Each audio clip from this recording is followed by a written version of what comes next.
So how does all of this, well, the government shutdown, affect ordinary Americans? Well, it's now, as we've heard, the 20th day of this partial shutdown. Hundreds of thousands of federal employees have been laid off, others forced to work with no pay. And there are signs that among the public of a rising backlash against the effect this is having on government services. An immediate issue is tax.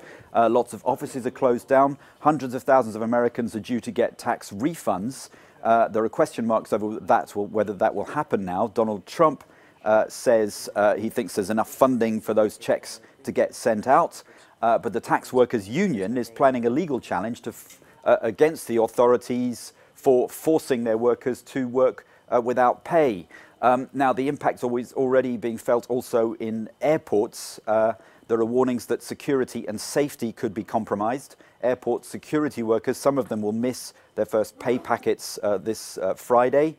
And according to the main union, some workers have quit and others are considering doing so. And the union says that will create a massive security risk for travelers. Again, that's denied by the Trump administration.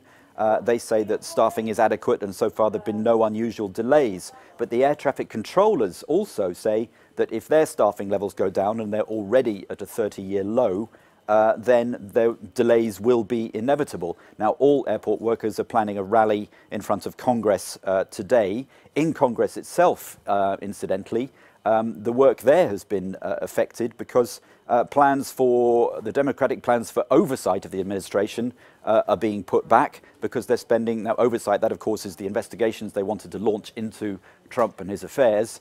Well, that's being put back because they're spending so much time dealing with the shutdown. Yeah, so enormous consequences for ordinary Americans. What about in the corridors of power? What's going on, if anything, behind the scenes to try to bring this shutdown to an end? Well, the Democrats, of course, are flexing their muscles, fresh from the midterms in the House of Representatives. After the meeting collapsed yesterday, they passed legislation to end the partial shutdown, but without money for the border wall.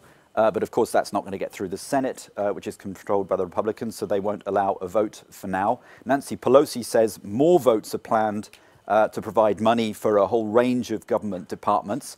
They're hoping to win over some of the more moderate Republicans, specifically trying to force their hands over the tax issue, for instance.